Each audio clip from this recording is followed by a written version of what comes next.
Hello, everyone. Welcome to the Wall of Weird podcast. Today, we are going to be talking about Superman and Lois, episode 4, called Haywire. I think I got that right. So, we are going to spoil the heck out of this episode. So, if you haven't watched it, I would not watch this. Unless you don't want to watch it and just want to watch us talk about it. Which is a bit sad. You can spend 90 minutes on the episode having never seen it, or you can watch the episode in less time and probably get more enjoyment. I'll come back when you have seen it. Yes. All right, so I'm going to lead us through scene by scene today, and let's get started. So we start with a flashback scene. We are in Saskatchewan. Yeah. 6 years ago. And it looks like it's some sort of army military operation with Morgan Edge leading the way, and there seems to be some sort of meteor shower. Yeah. And then and then they stop right before this happens.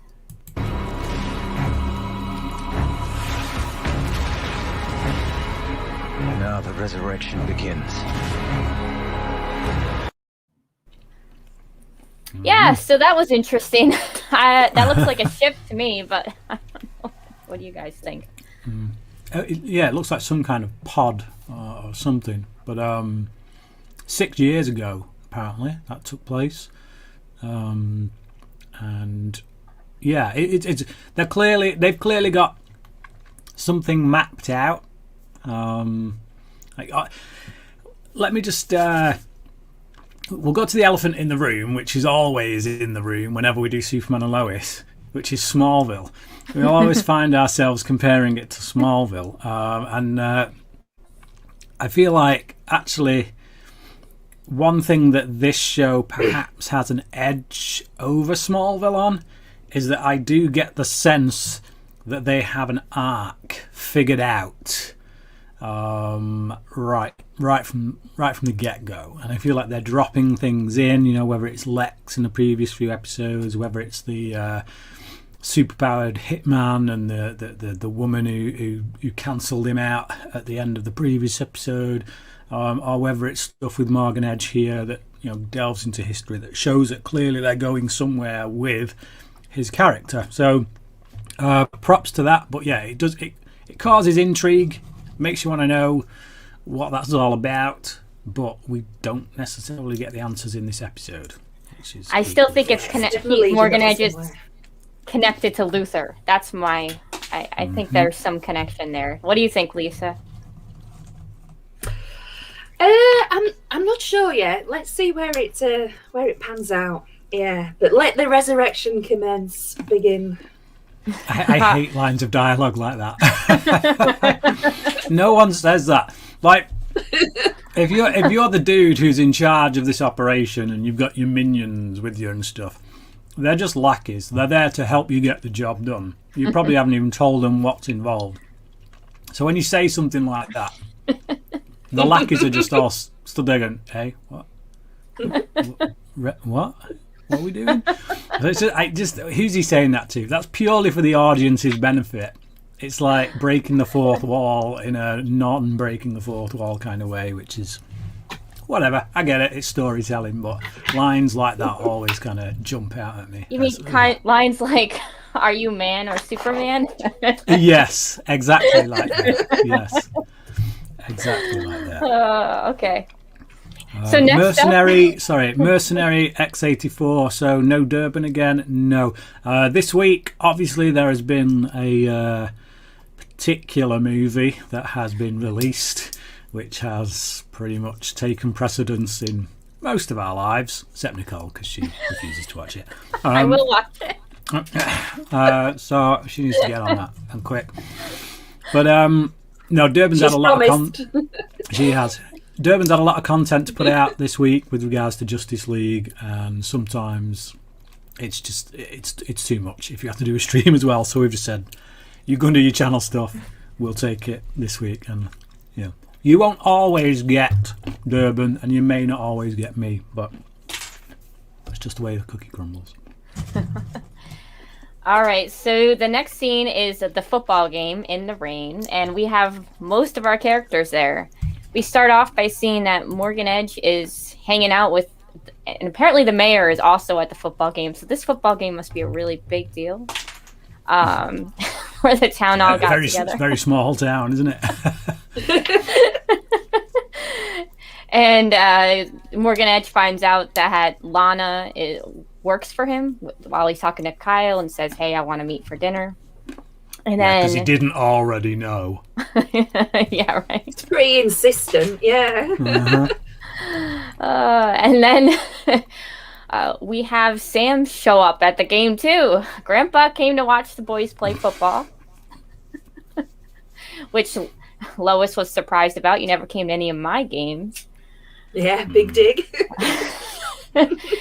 And then apparently both boys are on the bench to start. And then they need to throw Jordan in for a key play. Jordan's a little nervous. Clark says, "Come on, you can do it," because he's the assistant coach. Jordan goes out and takes down a guy twice his size and makes him fumble. And some other guy in the team picks up the ball and they get a touchdown. And then Sam kind of thinks something might be up. So let's take a look at that.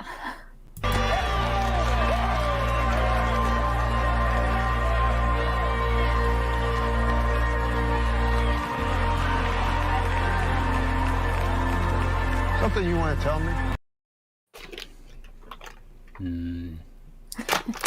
No, Dad. There's nothing we want to tell you. But out of it. You shouldn't even be here. You never came to my games, biatch. What are you doing here? It's like, it seems like every iteration I've seen of Sam Lane, he is a bit of an asshat when it comes to his daughters, because he treats them like they're soldiers in his military. But yeah, it's one of the strongest aspects of this episode, actually. You know what? Not to like get ahead of myself or anything, but I found the action set pieces in this episode, even though they were well framed, well shot, and all that stuff, to be actually the weaker point of it. I feel like they were there because it's Superman and we need some action, so we stuff it in. But actually, I just wasn't drawn to that stuff anywhere near as much as I was the Lois versus Morgan Edge stuff and the Lois with her father and Clark stuff. All that to me was so much more engrossing. Yes, and I want to ask a question. How about nobody else questions Jordan's ability at all? Well, in all fairness, my brother was he was fairly beefy, but he was a bit small in stature at school, and he pretty much just nailed anyone who kind of got in his way to surprising effect at times. And I think if you know how to handle yourself, you know, people always underestimate the small guy, and there are some pretty tough small guys, it must be said. He's not just short, though. He's not very well now. Short stack, the other Kent, short stack. Mm-hmm. Yeah, got a low centre of gravity, which really helps.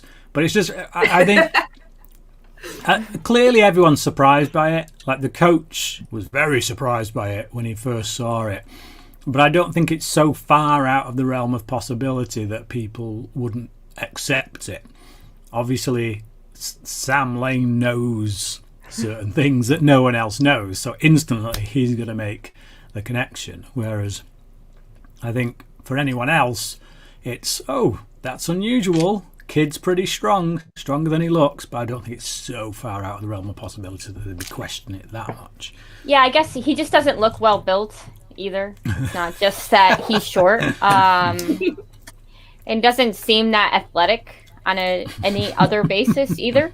And I mean, it's a good thing they didn't know him before, so there's that going for him. You know, it's like the first time they're kind of meeting the kid, and he can do this. And that's one of the things Sam has picked up on. Like, this kid is not athletic his entire life, so I get that. But that's why he plays defense. But I guess, as we find out later in this episode, people with abilities they've been keeping it out of the public. I guess Superman is the only one that's kind of seems to be known. They create cover stories for everyone else, so maybe they're less likely to go, well, there might be something up with him. So the next scene we have is the locker room. The coach is quite excited about winning the game, but obviously, like any coach, he can find room for improvement.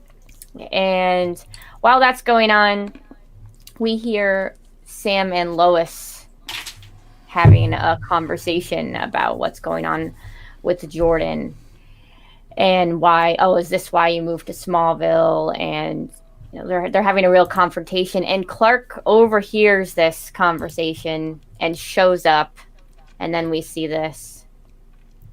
If anything goes wrong, I will be there, but I'm not throwing away time with my family for a show of good faith. So you're going against my advice? I don't work for you, Sam. Screw you, Sam! Yeah, so we find out that there's some prisoner that is a big villain for Superman that they have to move because Superman hasn't been around as much because has changed his priorities a little bit.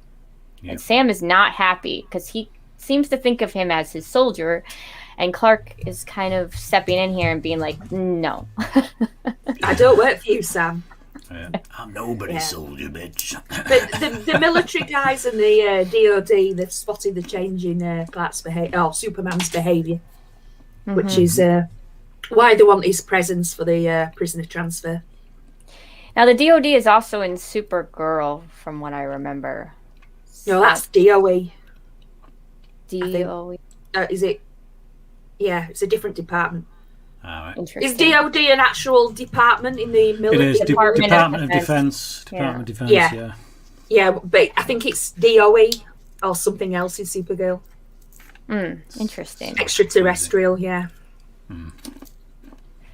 So the Department of Defense is handling everything on Superman, I guess. It is actually in Supergirl, because I watched an episode the other day where they were talking about how they had to hand it over to the DOD because they don't deal with things that are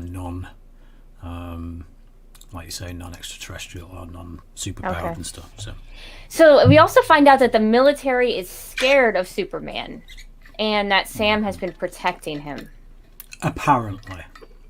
So he says. That's what Sam says. Mm-hmm. So that's also kind of interesting, as I was thinking the same thing. Is he just saying that, or is this actually happening?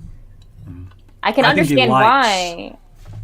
Yeah, I think he likes the fact that he's got this little super-powered weapon in his pocket, and I think it really breaks his noodle that he can't kind of keep control of him. So, I mean, I can understand why the military would be afraid of something that powerful, especially if they didn't have complete control over him, which they clearly don't.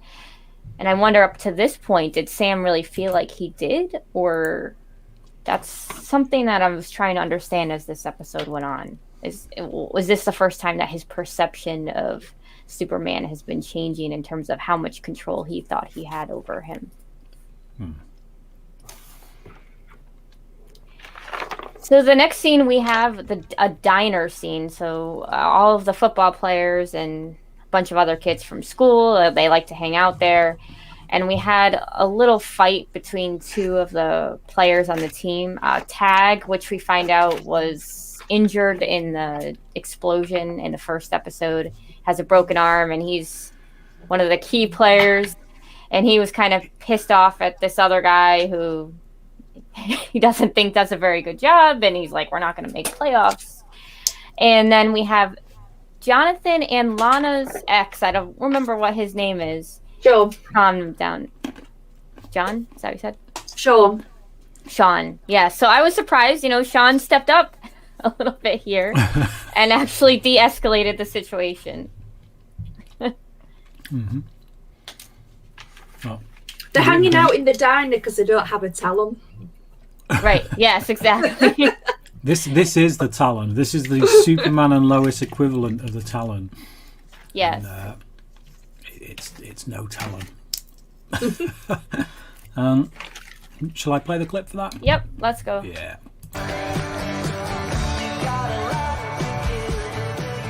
He doesn't even like football. So what?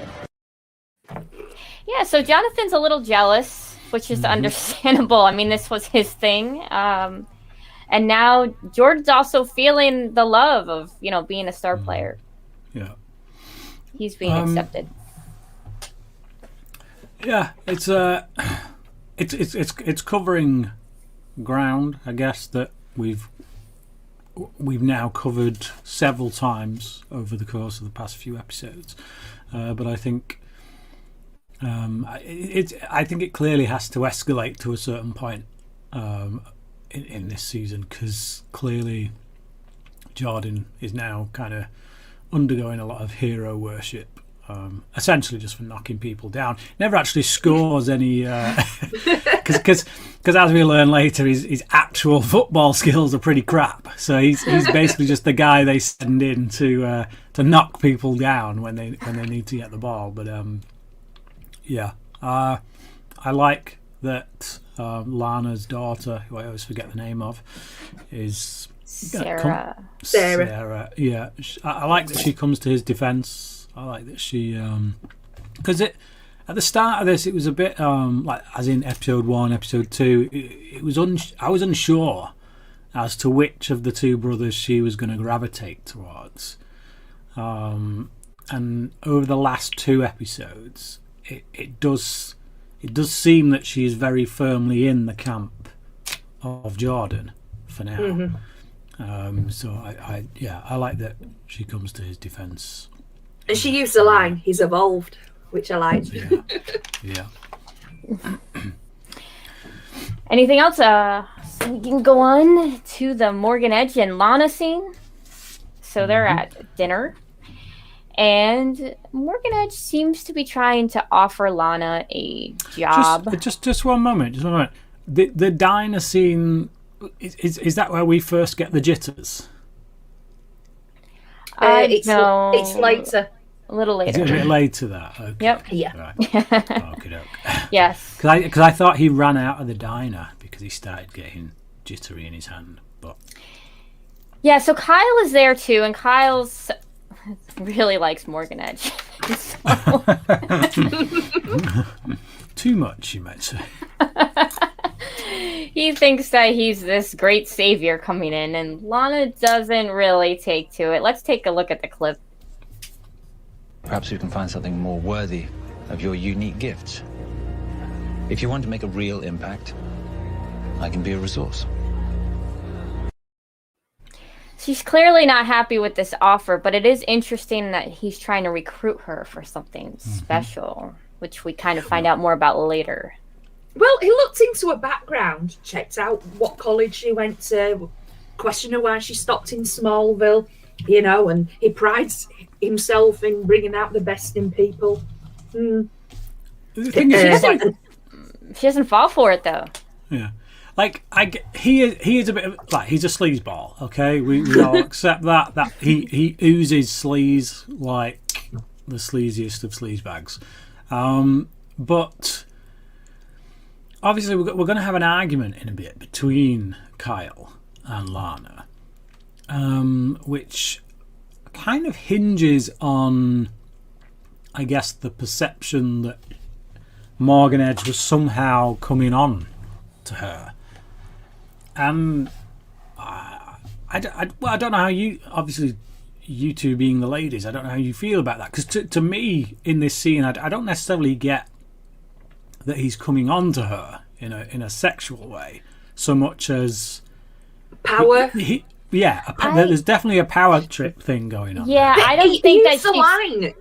You're one of mine, and it's like, yeah, you're one of mine. She didn't like that. Yeah, I didn't think that she thought it was sexual. I thought that she thought that he was being intrusive and manipulative, and the way that he was going after her made her feel uncomfortable. Okay. Like it was a power more than it was like a sexual thing. Because I mean, Kyle even says, I didn't see him flirting with you, and I don't think that's what was going on there. But she was clearly uncomfortable. But we can talk a little bit more about that when we get there. So then we have a scene in the newspaper office, and Lois wrote a paper about all these things that Morgan Edge had done in other towns in this debate format, and it was this great thing. And then one of Morgan Edge's minions comes in and says, hey, you can't write anything bad you basically can't write about Morgan Edge at all. Otherwise, you're going to get sued. So there's something that came in when she quit the Daily Planet that she wasn't allowed to talk about him. So they couldn't print it. And we have a clip for this, too. We're aware of the piece you intend to publish tomorrow. How could you know that? Any such action would be in breach of your previous contract, as I'm sure your lawyer will explain. I told you he would crush you. So, how did she know about it then? What spy stuff have they got on the newspaper computers? Yeah, he seems to know a lot about what's going on in that office because he knew Leslie using some superpower. Well, she has strength, right? She's the one with the strength. Well, there seem to be quite a few people in Morgan Edge's employ that have powers, because obviously he hired the hitman in episode 3, and then the hitman was taken out by someone who seemed to have Kryptonian powers. Was her. Was that her? Yeah, Leslie Lar, yeah. Right. Okay. It was the same. So then maybe she is Kryptonian because she has heat vision and strength. Yeah. Do you think that might be your connection there with Lex Luthor? Maybe Lex Luthor is the one who's behind Morgan Edge, but maybe Morgan Edge doesn't know. And maybe this woman is a Kryptonian from the Earth that Lex Luthor's from. Who knows? I don't know. Just theorizing, but whatever. So the next scene we have is the kid with the broken arm, and that's when we start the jitters. So we know something is up. It seems like he has some sort of power. I did kind of nail it as soon as I saw that. I said, he's going to heal, but Mercenary X84 says, is the show teasing the idea of Lana getting powers similar to the comics and Smallville? Now, I know Lana got powers in Smallville, but other than Smallville comics, I wasn't aware of her getting powers in the Superman comics outside of Smallville. She became Superwoman. Did she? Yeah. In really? some comics. Yeah. Oh wow. Okay, then yes, that does seem very likely, doesn't it? Yeah, okay. I was thinking the same thing when I saw that It seemed like what the job that he wanted for her had something to be one of his minions and give her powers. Yeah, I was thinking to experiment on her and see what it can do. All right. Interesting. Okay. So the next scene we have Clark with the boys practicing football, and this happens.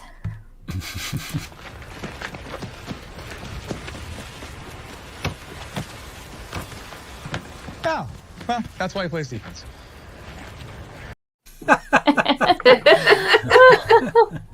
Yeah, it's crap. Yeah.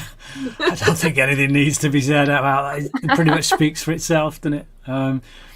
Again, it's just we're tapping into Jonathan's frustration and because this is Jonathan's passion. This is the thing that that really gets him fired up. He's playing football. It was his thing, and now you've got his brother who clearly can't play for crap. Well, that's why he plays defense. He wouldn't be playing at all if it wasn't for his powers. And Jonathan even says, that he calls out the responsibility of that actually. Now, a few little flags are being raised now, and he's starting to think, well, actually, how safe is it to have him out there when he is used as a battering ram, basically? So, and he brings up the fact that, is it really fair that somebody that is enhanced in some way, right? Because if you can't have drugs and sort of enhancement. Exactly. He certainly has an enhancement. It's a little morally gray ground, isn't it? Well, I don't think it's even grey. I think it's pretty black and white. I think if Jonathan Kent were here, he'd be like, Clark, you got to get him off the team right now, son. He'd be driving there with a handbrake turn around the corner, shouting abuse at people, saying, get off the pitch. He did let Clark play in Smallville, though. I mean, he was... very reluctantly. And that was after Clark had... spent quite a few years developing his powers. Like, Jordan's powers are just emerging, and Clark's like, yeah, go on the team, do it. I'll just keep an eye on you. Just keep an eye on you by being the water boy. And then, but I did like that that Clark finally paid some attention to what Jonathan was going through and helped him a little bit, say, well, you can still step up, because he's on offense, right? So he doesn't have to be overshadowed by his brother. He could still step up and be a great quarterback. Yeah. If Jordan could learn how to throw, he could take the ball and throw it down the line and get it to Jonathan. They'd make a great double act. But with a catch like that, clearly it's not going to happen, is it? So... Well, the question, can he throw? Probably not, based on those athletic skills I just saw. Which I was thinking, I bet you that actor. Oh, gosh. Yeah, and then we have Lois show up, and she's trying to get Clark to go and talk at this hearing that's coming up. There's this big vote, and so since she couldn't get her article in the paper, she says, well, can you go, honey, and talk to the town? And he says... I like the way she does that. I like the moments between these two always feel very real to me with regards to a married couple. Just the way she comes out. Can I ask a favour? Yeah. Clark, my love, my... Yeah, it's just like, what do you want? And does it involve your father? But, so true. And then Lois says she's going to go off and confront Morgan Edge, which Clark, of course, is a little bit nervous about that after what happened last episode. She's going to go back into the lion's den. And then she goes off. That's the end. And then we have the Lana Kyle fight. Yep. Which we have a clip for. We do. We have a clip for that. It's not about you. I was annoyed. He made me uncomfortable, and you didn't even notice. Is that where our marriage is at? I did really like that she didn't like it. So she wasn't automatically just going to play into Morgan Edge's hands. It's going to be an interesting thing that happens between them. And I wonder, I do think she might get powers, but it's going to be a lot slower because she isn't just going to do whatever Morgan Edge wants. I think she called him a jerk as well. Yeah, she doesn't like it. I think because she trusts Clark so much, and with Lois attacking him, I feel like that's where some of those feelings might be coming from. Yeah. So I think if she does end up with powers, it may not necessarily be... voluntary? Yeah, voluntary. I think it may actually be against her will, so... Yeah. I got to say, I am really liking this version of Lana at the moment. I think I said last episode that she really grew on me once we got that scene between her and Sarah, but I am really liking her in this series. So. And I really do like how they're bringing the stories together. They have multiple things going on, but there's a lot of parallels between them. Yeah. And I always appreciate that. I feel, although Flash did really good at that in season 1, and then so we'll see what happens. Nosedive. The last episode was really bad. Oh, okay. The next scene we have Lois at the mine confronting Edge, and she kind of does some good digs at Edge, but then Edge comes back at her, which was interesting. Let's play the clip. And you move here with your unemployed husband and 2 adolescent boys. Seems like there must be something here that's very important to you. Maybe I'll find out what that is. I really love this scene, and again, can't remember the actress's name who plays Lois, but I think she does really good Elizabeth job. Tulloch. Yeah, she does really well in these confrontations. I believe her. I buy her as Lois. That's the thing. She has a dig at his accent as well. Yeah, Don't you love a British villain?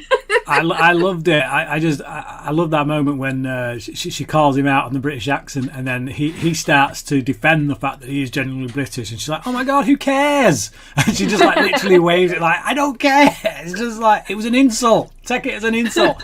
So, and then just before she leaves, she looks at the woman and says, "Unless this creepazoid has got anything to say, like, you know, I'll be off."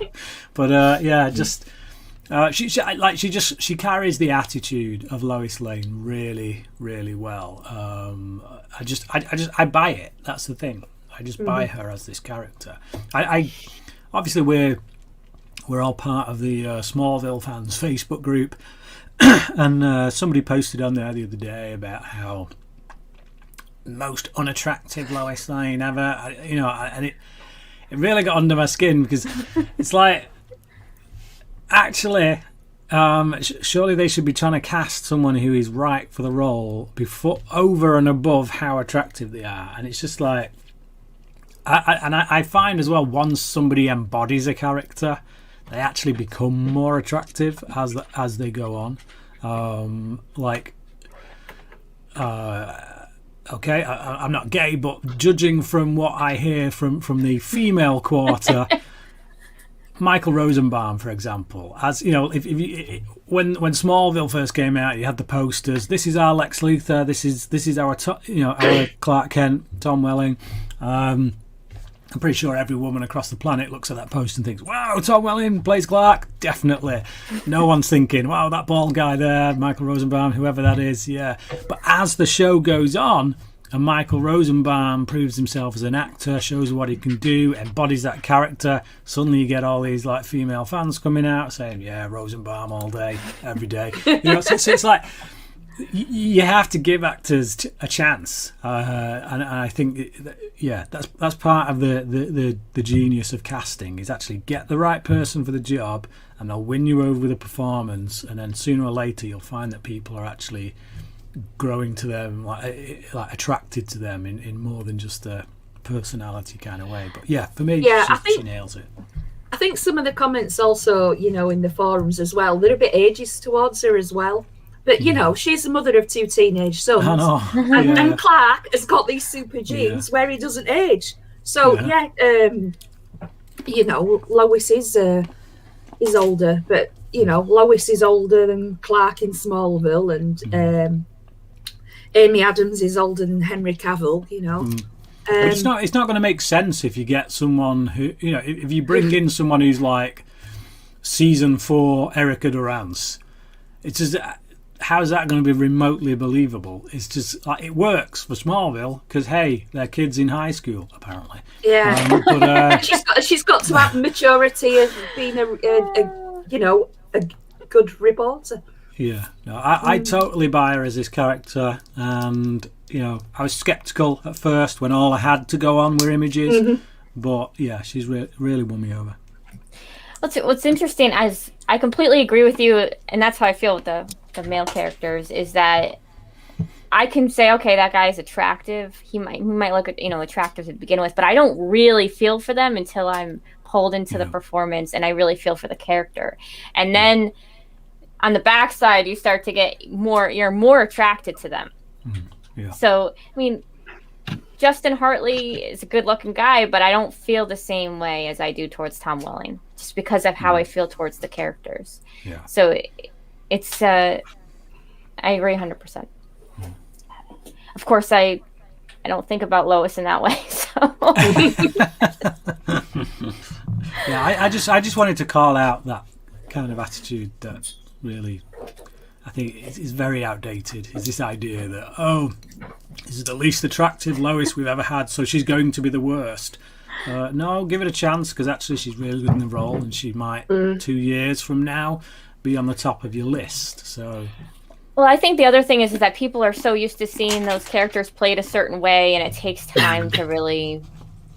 You have to give it a chance, you know. And some people are like, well, they're not definitely like this particular person, so I don't like them. And it's like, well, just give it some time, and you might actually change your mind. But some people aren't even giving it a chance, which is kind of sad, because if you're big Smallville fans, I really think you should give this show a chance.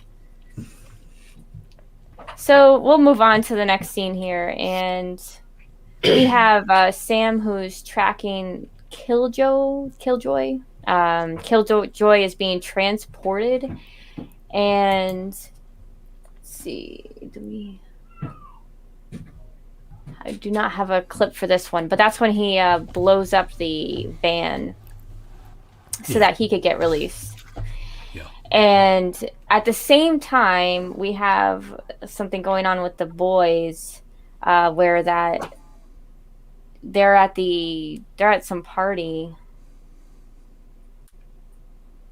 And Tag is having his jitters again, and he's going all Joe Martin on it, and just like yeah. So he's going to jitters, and he goes into the bathroom, and Jonathan follows him into the bathroom, and then his cast comes off, and Jonathan notices that, and he goes to get to Clark.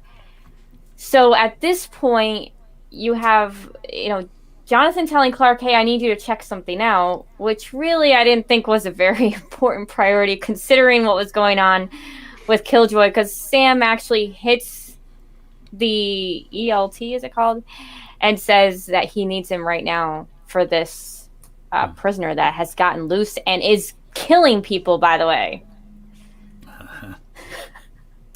So we do have a clip, so we can show that. Bishop 6, Intergang has attacked the prison transfer. Bishop 6, respond. Yeah, something's wrong.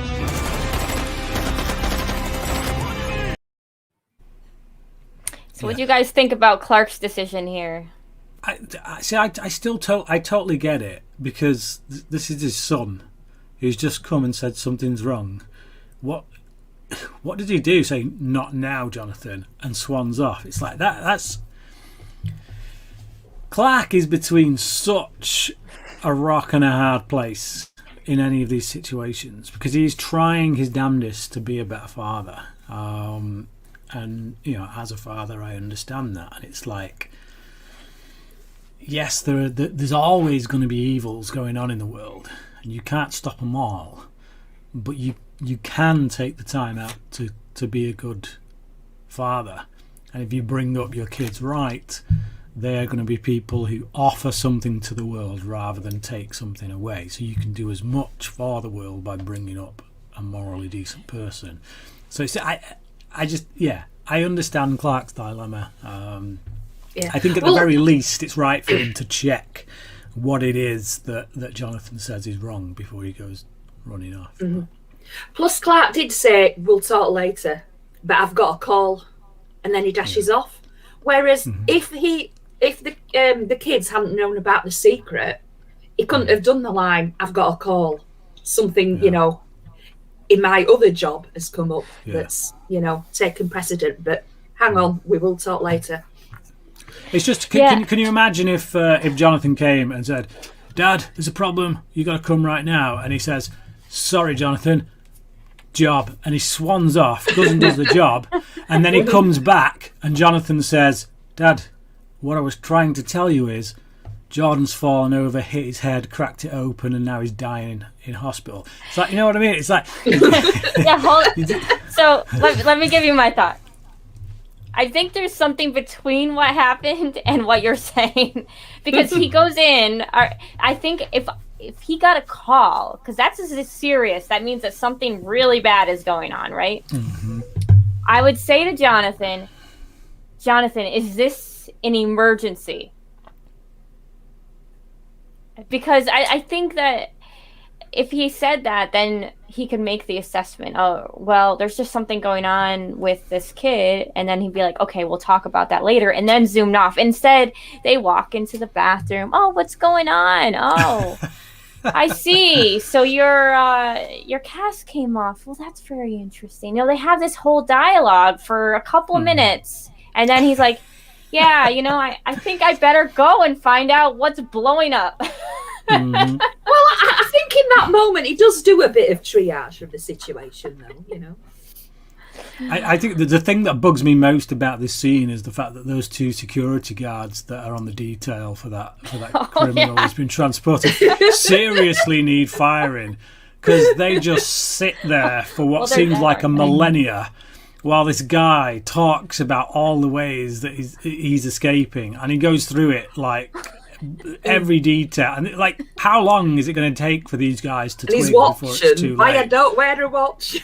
yeah I recognize this dude as well. He's got a beard, so I'm finding it hard to pinpoint who this dude is. But well, I found that out. It's the actor's Brendan Fletcher, and he played Parasite in Smallville. Parasite, I thought so. Yeah, it's the beard. Yeah. He has also been in. He was in Arrow playing Dover, and he's been in Sirens as well. So that's so far we're Canadian 4 for 4, aren't we? We're 4 for 4 now with Smallville actors being in each episode. Plus the coach has definitely been in Smallville as well. Yeah. He played a deputy. Okay. Well, I'm not going to count him each episode just because he's an established character. But yeah, we've Parasite. I had a feeling it was Parasite. But just in the comments, Mercenary X84 says the Always Hold On to Smallville podcast has this segment called the Bechdel Test, Pass or Fail. Would you say this episode passes it? I would say yes, it does. Because in the bar scene with Lois and there's a few. No, hold on. They were talking about their husbands, so that doesn't count. So the Bechdel test is they have to have two women talking and not talking about a guy. Yeah, well, Lois and her current boss at the paper, Chrissy Beppo. Yeah, when Freakazoid comes in and tells them that they're getting lawyers on their ass and she's in breach of contract. And she can't print it because it's small paper. Yeah. So even though they're kind of talking about Morgan and Edge, I feel like it's not to do with the relationship. So I feel like that it passes because of that. Yeah, they're not really talking about. Yeah, that's it. It's not like any kind of sexual or romantic thing. Yeah. It's what the conversation is really about. Legal. It's about, is she in breach of contract? What does this mean for her? So I think it passes the Bechdel test because of that scene. Easy. Okay, great. So the next scene we have Sam going to talk to the boys, and he says this to them. Given that your dad is the most important force for good in the entire world, that means you have an obligation too. Don't waste his time. Screw you, Sam Lane. Screw you. He's placing the burden of responsibility all on their shoulders, and they're going through enough crap as it is themselves without that being dumped on him as well. But yeah, I mean, it certainly wasn't his place by far. But on the other hand, they're young boys, and it's difficult for them to decide, what's an emergency. But I do think that they do need to have a little bit of an understanding of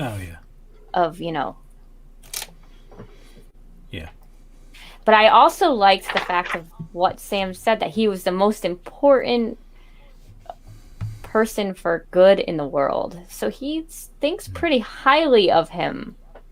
Yeah. Mm. Yeah. But he's got to talk him up though, hasn't he? Because he's talking to his sons. So it's like...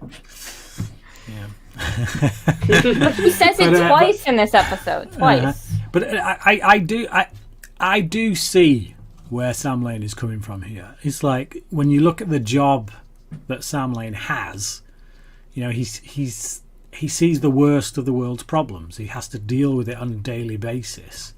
So of course he's going to make sacrifices. In his mind, it's like, if I have to sacrifice my relationship with my daughter to save thousands of people over my lifetime, then it's a sacrifice I'm willing to make. So I understand that, but he still sucks. Yeah, he totally overstepped his bounds for sure. And that's not the way to kind of talk to teenage boys about this, I don't think, because we'll find out more about that later. At the next scene we have is that vote they had at basically a town hall, and everyone's boasting about Morgan Edge and that they're going to let him take over apparently buy the mines and take over this whole operation. And Clark was supposed to come and talk, but instead now he's flying around just looking for Killjoy because he feels guilty for not being there before. So now he's trying to do his good faith exercise and instead of being at this important hearing. So again, what do you think about this choice and priority? Well, I think it's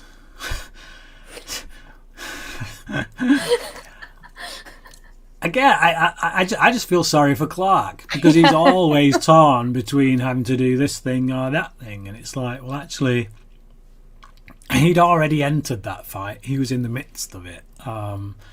What can you do? Just say, Killjoy, hang on, no, wait, hang on, be back in 5, and then he's off. And it's like. Just hold that thought, Killjoy. Hold that thought. I'll be with you in a minute. It's like, yeah. Well, he wasn't in a fight. He was just flying around trying to find him. We do have a clip. Why don't we show the clip? Okay. Hey, it's Clark. Leave a message. Hey, where are you? You're literally my last shot at presenting my side of this. I would do it myself, but I'm trying not to get bankrupted in a lawsuit. Hurry. He also doesn't really have a good excuse anymore because her editor there said, "Oh, so where's Clark? Oh, he's busy as an assistant football coach. Oh no, he's doing work on the farm. He's fixing the tractor. Yeah. Something on the farm is more important than being here." He's repairing the car that was blown up in the last episode. Oh yes, I guess I feel like he was just going out all night to watch. I mean, he couldn't take a 15-minute break from doing that.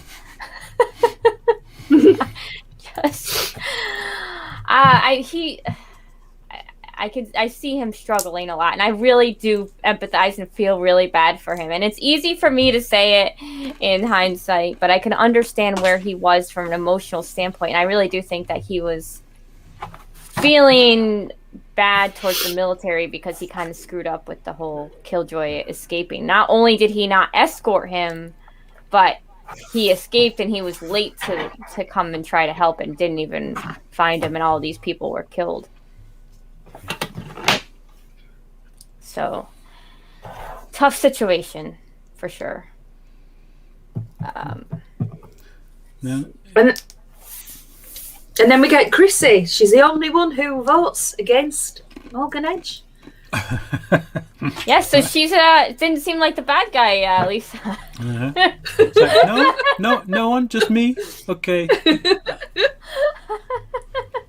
She was brave, right? To speak out in front of all those people that are like, "Yay!" It's like, nope, not me. That takes a lot to do that. Yeah, she's one of the good ones. You can throw that villain kind of theory into the bin now. I think it's... Oh, I don't know though. So then we have a Lois and Clark scene, and Lois is feeling kind of bad for what Clark not showing up. So let's just play the clip here. With everything that's going on with the boys and my dad constantly in your ear, it feels like I'm really far down on your list of priorities. Mm-hmm. What that clip doesn't quite get across, which I really liked in the scene itself, is that she does acknowledge that he needs to do this, and she does acknowledge that she gets why he has to. She gets that. She just understands. Basically, it's not a. It's not a. It all needs to be about me because this is getting out of hand kind of speech. It's just she's just trying to be honest, which is that. Yeah, I get why you have to do it, and I support you in it. I can't help but feel a bit neglected right now, which is totally understandable. I think, you know, in a real world situation, you could relate this to a married couple whereby, you know, one of the pair has a high flying job and is climbing a ladder and is constantly having to go to work and stuff, and you know, the other one can understand that, can understand they're putting food on the table for the family, can understand that their job is the reason they have a nice house and all that, but ultimately they're not going to be able to help the fact that they do feel neglected. So it's just they take a super powered situation and they make it very relatable, and again, that's because of the interplay between Clark and Lois. They always make it relatable and believable. I love the honest relationship they have with each other. So instead of just keeping that all inside and building up resentment, she comes out and she's honest with him about how she's feeling. She says, you know, I don't care about you missing date nights and family dinners, and, you know, I understand your priorities, but this was really important to me, and I even feel guilty for feeling mad about it, you know. Mm-hmm. Just really great, you know. It's important to have that communication, that, you know. Yeah. So I love that scene. So the next we have the boys at another party. So they definitely go to a lot of parties. Before that, we had Lana and Lois in the bar. Having shots and talking about Morgan, yeah. Well, I've got a clip as well before that one, which is... Okay, let's... I must have missed something on my notes. Let me play this clip, and it'll remind you where we're at.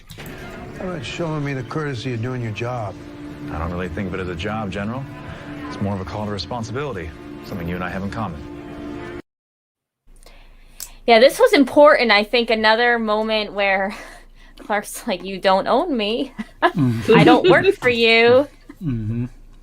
I'm just doing this for the good of the world. I'm doing this out of honor. And yeah, I don't have to be here, so shut up.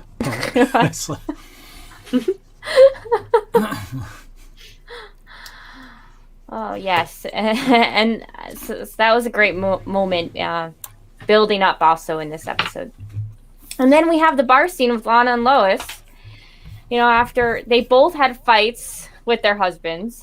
Mm-hmm. And, you know, Lois is kind of feeling the romance isn't quite there anymore because Clark is just out doing he's just split in so many different directions. And, you know, we hear this little clip from Lana.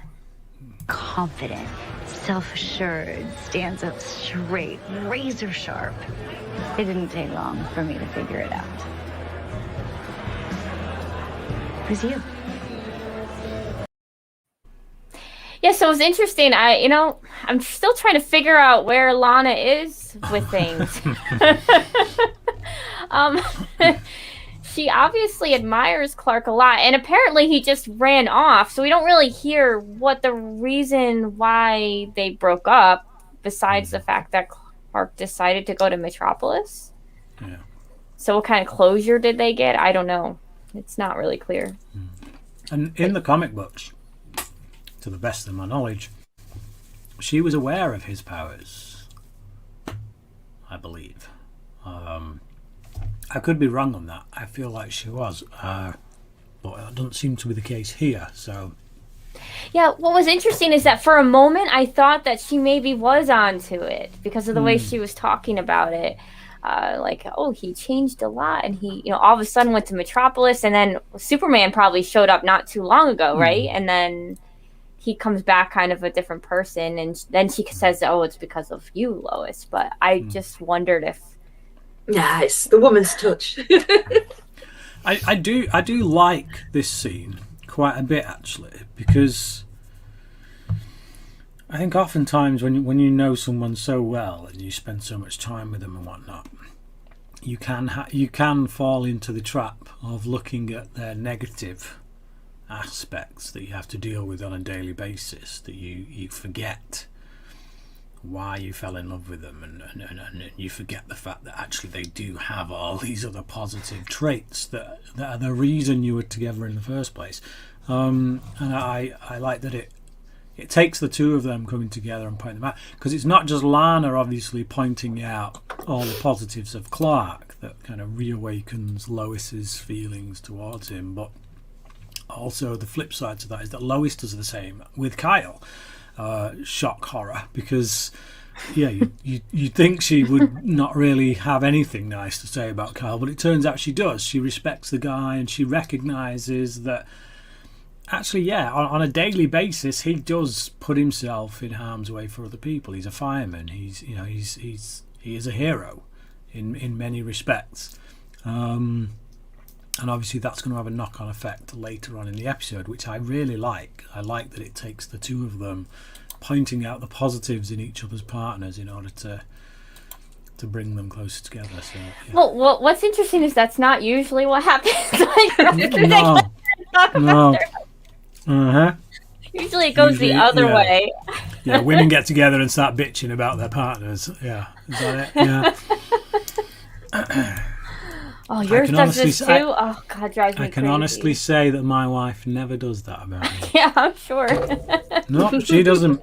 She doesn't. I know it. We don't have that kind of Only talks about your good qualities. She does. She does. And whenever anyone tries to bring me down, she always steps up to the plate and says, "Listen, biatch, that's my husband." Oh, yeah, so I was impressed that they actually came out of this in a better, feeling better about their husbands. Mm-hmm. And I was a little bit worried about Lois drinking around other people. Like, would she let some, especially if she was having a bunch of shots and getting drunk. I mean, does she ever mindful of that? Like, is she going to let something slip? Should say something she shouldn't say about Clark? I don't know. I think Lois is someone who can hold a liquor, to be honest. I mean, if you want to look at other interpretations, we saw Erica Durant drinking some jock under the table in one episode. Whether that's a character trait carried over from the comic books, I don't know, but I like to think she's someone who can hold a liquor. I wonder how the boys are affected by alcohol. Well, out of all the 4 episodes that we've had so far, every single episode, Lois has had a glass of red wine. Yeah. Mm-hmm. Yeah. And Lana's had a few, and Clark's had some as well, on the porch. But yeah, there's always been red wine in every episode so far. Yeah, there's still more. Molly Abcus says, I think Lois has been keeping the secret for long enough to keep herself in check, which is very true, I think. So more of the question is, can the boys keep it when they... yeah. I think they're the ones that need keeping an eye on. Yes. Oh, fun times. So then we have the party. And that's when we get to the clip of where Sarah is now talking about Jonathan. So let's show that. That's just it. Popular kids like Jonathan don't really know how to function as outsiders. I mean, he looks lost.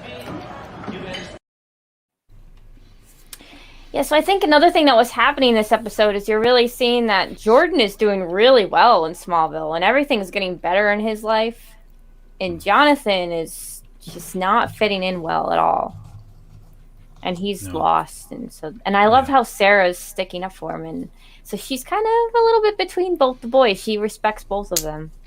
I think she's very observant as a character. She's someone who can sit on the sidelines and get a bead on people pretty well. Yeah. And then we have jitters going on again. And because I have no idea how he's that stupid, how he managed to cut himself with that knife. That looked really ridiculous. But he did, and then I guess he needed to go into his healing mode again, and he broke a piece of furniture, and someone was really pissed off about that. And then he runs out of there, and Jonathan and Jordan both follow them. So you can see that they're both looking out for other people, and they really care about other people, like Clark. So I liked that. And then they ran into the woods, and you have Jonathan again, he says, well, let's call Dad. Jordan holds back, and we see this clip. I've got two here, so I'm just going to play these because I don't know which one's which. He's not the only one that can do this. John, trust me.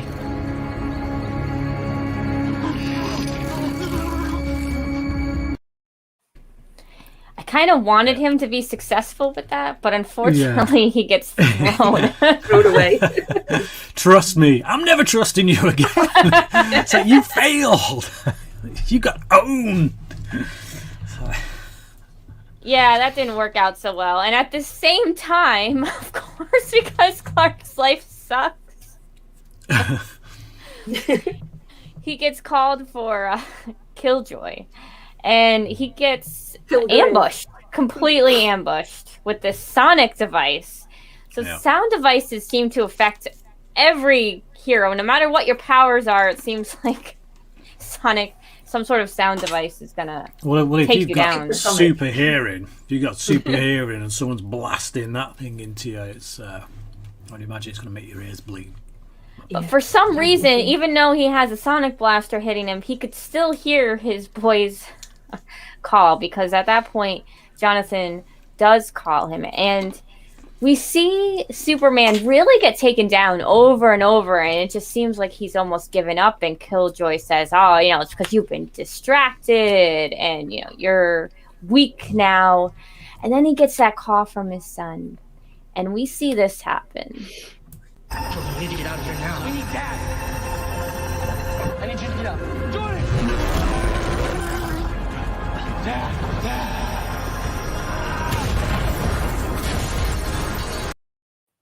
Hulk smash! Yeah, pretty much. So. That was cool. But I think we're seeing again that his family is his strength. He was really down, and yet that gave him the strength to take everyone out. What a cool move! I really like that. God. I've got to say, this is something that at the minute is really fresh. I really like it, and these are the strong moments and stuff. But I do wonder, will we get to season 6 and this will be the kind of moment where we're like, ugh. Like, there's those moments in Smallville where it's like, oh man, every episode it's just like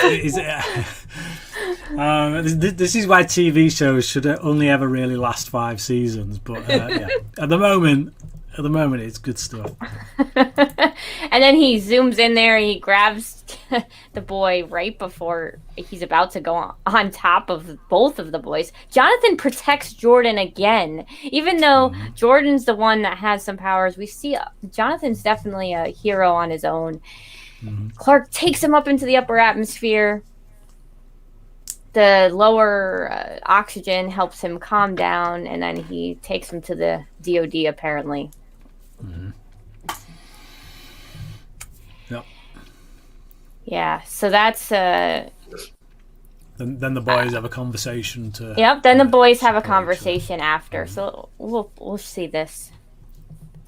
I've honestly been really jealous about all of it. And I'm sorry about that. But Jordan, look, I do know this. You would never hurt anyone. So Jordan feels guilty because he feels that it was his fault that Tag developed powers and that all this bad stuff happened to Tag. So he, because he obviously was blown up by the heat, by the explosion caused from his heat vision. Yeah. And we have the boys supporting each other again. I always love these scenes.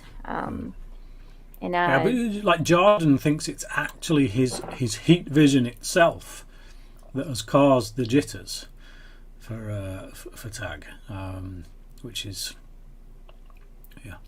turns out not to be the case. But yeah, like you say, I like that Jonathan kind of like Jonathan's, he's not out and out saying that it wasn't the heat vision that caused it, but what he is saying is that actually what's more important is the motivation behind your heart, and like what was in your heart is that you weren't trying to kill this guy with your heat vision. You wouldn't intentionally hurt anyone. So it's kind of like in Smallville where Clark feels guilty about everything, even things he can't all control. the time. Yeah, it's one of those things I'm talking about that's like by the time you get to season 6, oh come on. So yeah. I know that's your thing. I love how the other characters start saying that. I know that's your thing, but we got to table that right now. Yeah, so then we have a family dinner or family conversation where we find out that the real reason why Tag got powers was because there was some element yellow mixed kryptonite with yes, from the meteor shower in Crater Lake. So they were at a quarry, so obviously they extracted some of this from the mine and it was sitting there, and then the heat vision hit it and he was near it and the two happened, and then he got powers. And then we find out from Sam what happens to people after they get powers. Mm-hmm. Your heat vision caused a blast, but there was another material present, a yellow phosphorescence. We think that may have triggered the boy's metahuman development. Oh, wrong clip. Sorry. But yes, so we find out that they go to a special school and that all of these cover stories have to happen. Mm-hmm. Xavier's School for the Gifted. Yeah. Otherwise known as Belle Reeve. Jonathan thinks it's great. Jordan does not think it's so great. So, because they wanted to go and see Tag, and there was like, nope, you can't see him. So apparently, these people are taken out of society. They're put in their own special world and controlled by the government. And I can imagine Jordan being a little bit weary after hearing this. Well, your mind would start racing when it's like, what if these guys are going to be used for some kind of suicide squad or Task Force X? You know, it's like, or what happens if they find out that I'm special? Are they going to take me away from my family and put me in this school? Like, I don't want to be experimented on and like, you know, used for something. And then Clark asks the boys, why did you wait so long to call me? And they both look at Grandpa.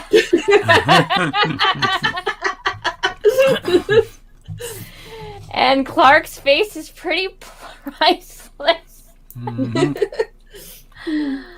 Oh, is that this man. clip here? I've got a few here. Let me knock these two You're out. the most important person in the world, and now that they know that, they need to respect the obligation that comes with it. I have to respect that obligation. Me. And believe me, I live with it every day. And then we've got this one. You could have done both. That's what Clark is doing, and I see him struggle with it every day. So how dare you tell him he can't be the father he is because you never bothered to give it a go. You keep pushing us, you won't be welcome here anymore. And so Lois is saying, yeah. you were not a good father. And she was pissed at him for the way that, what she did and the way he was talking to Clark. And Lois really stands up for Clark here and says, you know, hey, doing the best that he can, and he struggles with this, and it's doing a lot better than you did. But I think that it was interesting, Sam kind of got almost kicked to the side a little bit. They put a wedge in their relationship here. He caused that wedge, though. Yeah. It's like if you like, I understand Sam's thought process on it, but what he said to the boys is something he should have said to Clark and Lois. He should have gone to them and said, look, it's my opinion, you can ignore it if you want, but personally I think you need to sit down with the boys and just say, look, lads, please don't come to me with trivial crap. If it's something you can handle yourself, then please handle it. Just because I'm Superman, you can't come to me for every single thing. I think we should be telling the boys that. Now I'm going to walk away and leave you to it. Yeah, that would be the much more respectful way to do it. I would be really pissed if one of my parents went by my back and said something like that to my kids. Yeah. No, you don't do that. Yeah. But this is probably my favourite scene, to be honest, in the episode. Again, because Lois is a badass. I like that she stands up to her father, and I like that she defends her husband. I like that she recognises the hardships that her husband has to go through, the moral quandaries that he faces every day. She's got his back. And I like how Clark stands up and says, that's my responsibility, not theirs. Yeah. So, yeah. Love that scene, too. And then we have a really great scene with the Cushing family. And that is the first time that, they're actually having a good time together as a family. And the girls are even a little surprised. Kyle actually put some effort into the relationship. And Lana definitely appreciated it. Dinosaur pancakes. And you work your tail off for people in your hometown. Sure. I'd say you have more than a few special. Yeah, so that was nice to finally, see the good side of Kyle a little bit. And Sarah looks up and she's like surprised that her parents are actually getting on. Yeah. And she Must be some covers good the eyes of them. pancakes. Well, yeah, they kind of get a little hot and heavy right in front of both their kids. Sophie, don't look. Keep this PG-13, people. Come on. Yeah, it's like, okay, too much. No one wants to see their parents do that. Not on the breakfast table. It is. Hubba hubba. It was a nice. beautiful shot, though. Yeah, it is nice that they are doing something because it would be very easy to just constantly make Kyle the douchebag, the one who's going along with Morgan Edge and has got beefs with everyone around him. But the guy has to have some kind of positive qualities about him. It's just like, and I think they do a good job of bringing those out in this episode and acknowledging them in an organic way. It doesn't feel like they've done a 180 and taken a despicable character and thought, oh, we've made him too despicable, now we're going to make him likable. This feels natural, I think. So yeah, I like the way. And he still does his hero stuff when he's been a fireman as well, firefighter. Yeah, so in his own way, he's a hero. So Lana likes heroes too. But it was great to finally see why Lana fell in love with him and married him, right? Yeah.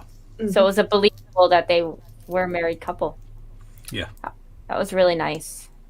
And I like I said, I thought the shot was really beautiful. They did the silhouette kiss, like that looked like a heart almost. It was very cinematic. And then we have the Lois and Clark date, which reminded me of something. But Jordan takes her into the barn, and Clark has outfitted the barn with all these lights and candles, and they had a little nice dinner. I was waiting for the disco ball. Yeah, I know. I was thinking of Homecoming the entire time. And then we get this clip here. Beyond any doubt, no matter what's going on, what I'm up against, this, my time with you, is what gets me through everything else. Aww. Yes, it was nice. And then, well, it just shows again that Clark does need that grounding. You know, he needs the love in his life to be able to do what he does. And it doesn't seem like Sam kind of understands that. But he, interestingly enough, he doesn't call Clark. He calls Lois. Like Lois needs to be the one that says it's okay for Clark to run off. He's like, can he come out to play? Is Clark in? I was just wondering if he come out to play. Lois is in the restroom. Yeah. I mean, you know, it would be nice if he could be here. I think Clark's family is the thing that it's what reminds him constantly what he's fighting for, and it's like if he doesn't have that, or if he has that taken away from him, it's be very hard. That's when you can go in to be a villain, really. Yeah, absolutely. It's more of like the birth of a villain. Yeah, let's see Zack Snyder's Justice League. I'll watch it. I promise. Get on that. Get on that, Nicole. Get on it. Yes. So, you know, Clark doesn't wait for an emergency. He does. He goes right off and leaves Lois alone. But, you know, she's the one that told him to go off. So that was okay. And they'll go back to their cold dinner after.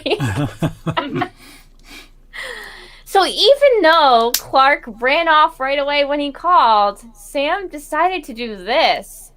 You need to consider a contingency plan. I want you to open a new protocol. Call it Project 7734. It's a slippery slope, Sam. It's a slippery slope.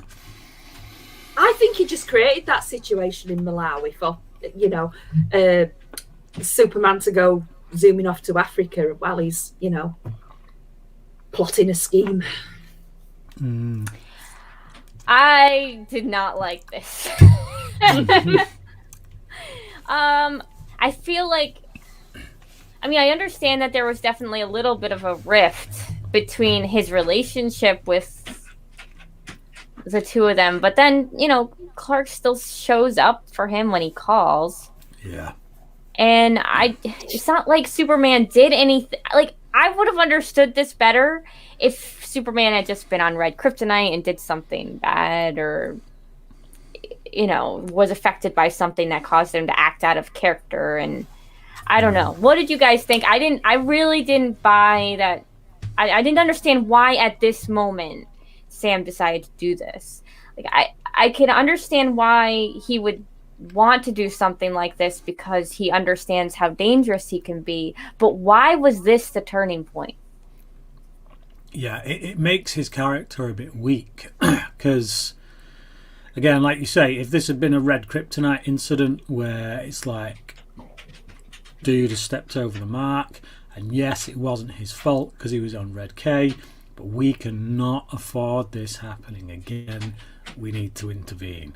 That makes more sense. But what's happened at the moment is, military leader Sam Lane has had his toes stepped on by his daughter, and now he's spitting his dummy out. That's essentially all it amounts to, is that his daughter's told him he's a bad dad, and now he's spitting his dummy out and essentially proving her point. So yeah, I think it weakens his character. Yeah, I mean, I understand. Is this the first time that he understood that he didn't own Superman, like that he doesn't control him? Is that where I was wondering if maybe that's where this was coming from, because it was said multiple times in this episode that this isn't my job. Yeah. Yeah. His job's being a father. It's a little weak to me. to go this far. Just to take the word of some villain that shows up and give you this. That's why I had an issue with that other episode for that same reason. It's why do you automatically start believing this guy? And then, you get in a fight with them because they're not giving as much priority as you want, and you decide that's the reason why you're going to have a contingency plan. It's a power play. I mean, like, it feels like it's a flaw in his character that perhaps has reared its head before, because obviously, like, we know that the relationship between him and his daughters is pretty bad. He always treated them like they were part of his military outfit and expected discipline and all that. So I understand it kind of from that perspective, but not to this level. Not that, you have an argument with your daughter and then you decide, right, it's time to own Superman. It's just, it's a bit much, a bit too soon. And it, again, weakens his character, I think. And it weakened the episode for me a little bit. What about you, Lisa? Yeah, he's showing his other side, isn't he, here? But I think, he's still thinking he's doing the best thing for, planet Earth, that we still need to have some sort of protection in case Superman or any other, beings go bad. The thing is that doesn't come through trying to control Superman and manipulate him. It comes through understanding the situation he's in and working around that. It was off the bat. He's there. It's got him in the pocket. He gets the tags out that Captain Luthor gave him, and he's looking at it going, Yeah, he's like, I'm just pissed off, so I'm going to do this now. I'm burning a hole in my pocket. I've got to do something.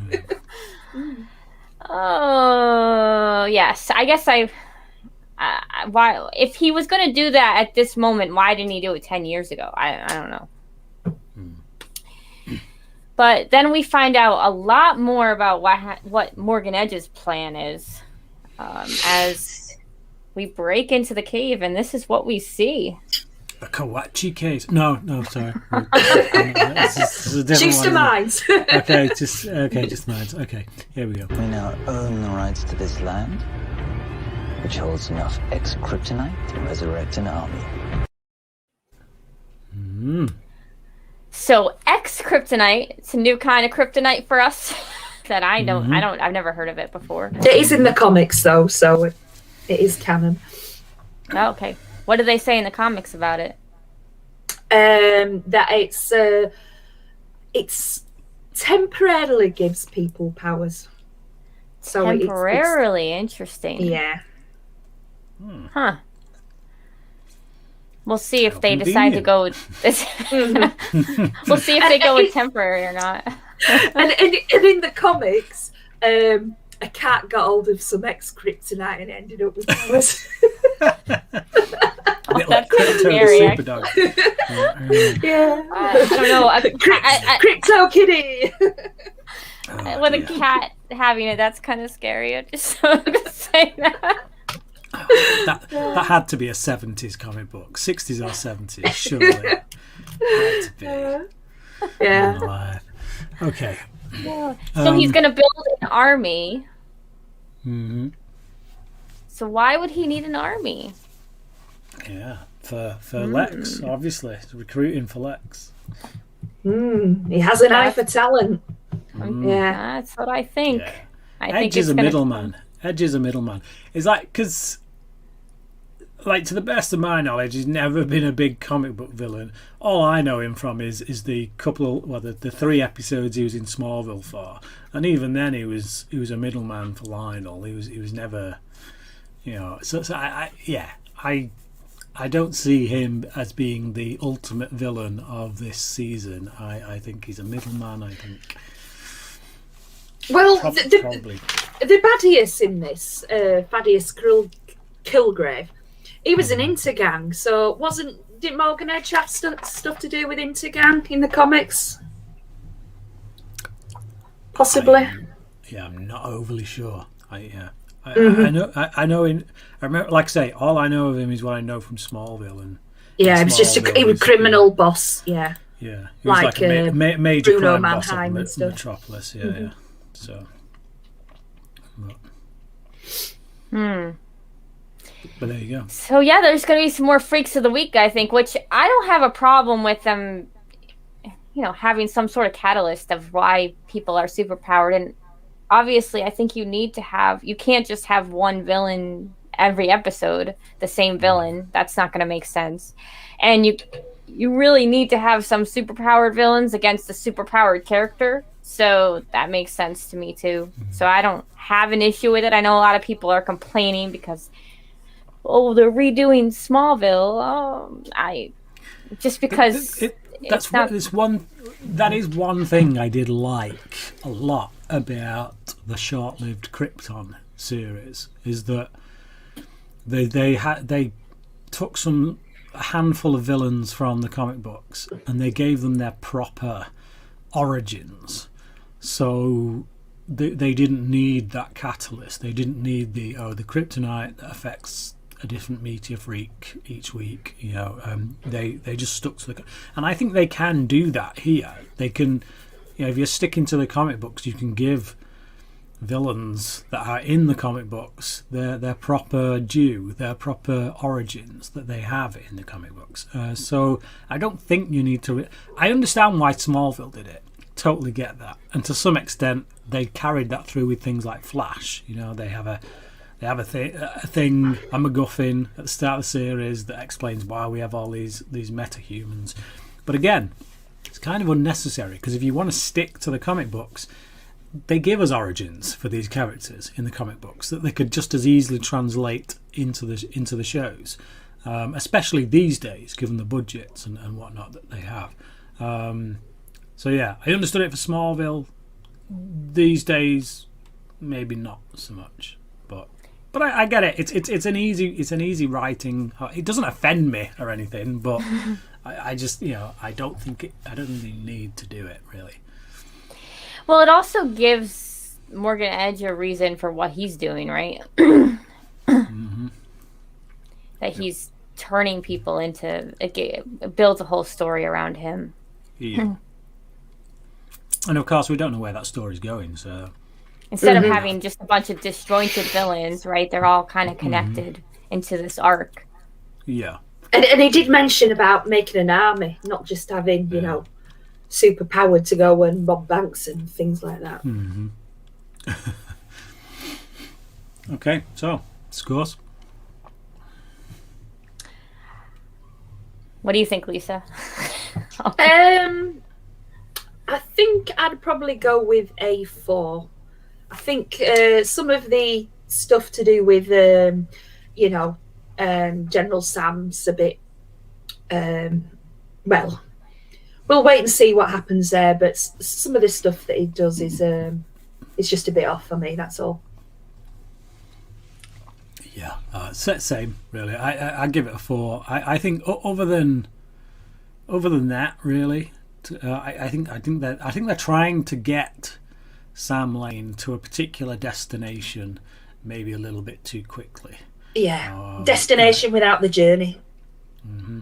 And so that is the weak point of the episode. But the episode's got so many other strong points, particularly the stuff between Lana and Lois, and Lois calling out her father and really giving him a roasting.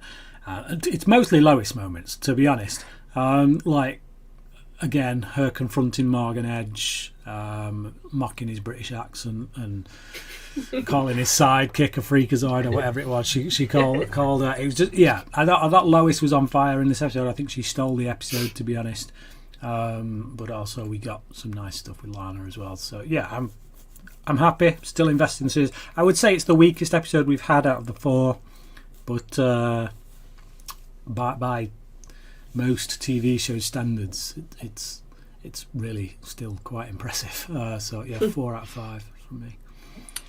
So a lot of the same feelings, you guys. I just want to add one more. I noticed I felt like there was less action this episode, and I kind of noticed that. a little bit.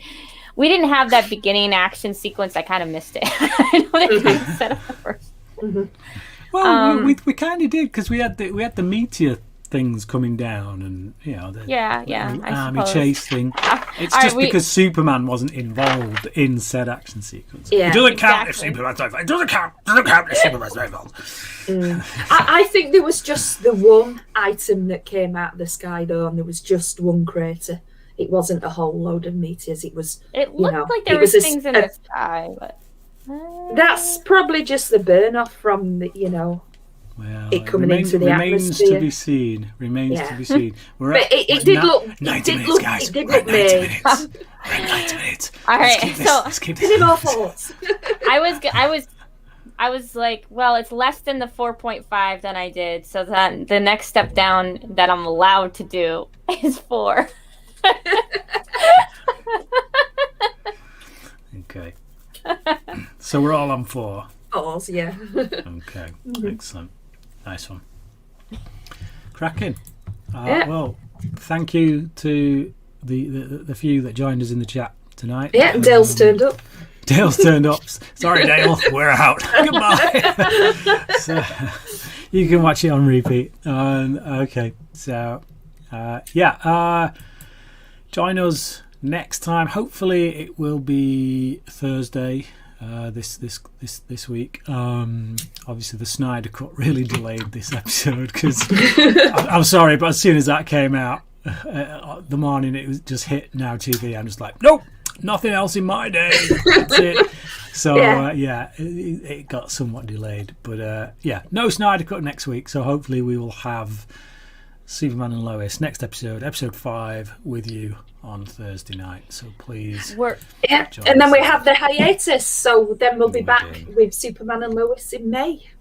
Yes, but we are going to have a vote for Smallville for you to weigh in on which episode you want us to do next. Yeah.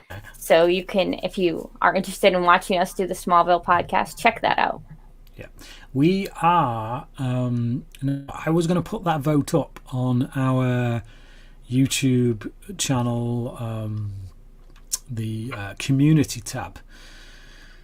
I discovered after saying that we don't actually have a community tab because our channel's too small at this point. So I need to find somewhere else to do that. Now Lisa's talking about setting up a Facebook group. So if we get that set up, then we might be able to do a poll on it over there. But we will sort a poll, even if I have to do it on my channel, Brian Lomax Movie Talk. We'll get a poll out there and share it on Facebook. Well, I have already created a Twitter account as well. Okay. Yeah. Okay. Right. Excellent. So do we have a location for that? A name for that? Can people? At Weird of Wall, just because someone else has got the Wall of Weird. Chloe. Yeah. Baggers. Little baggers. All right. No worries. There you go. Okay, so hopefully join us Thursday. We'll see you then. I need a sign off, but peace out, mofos.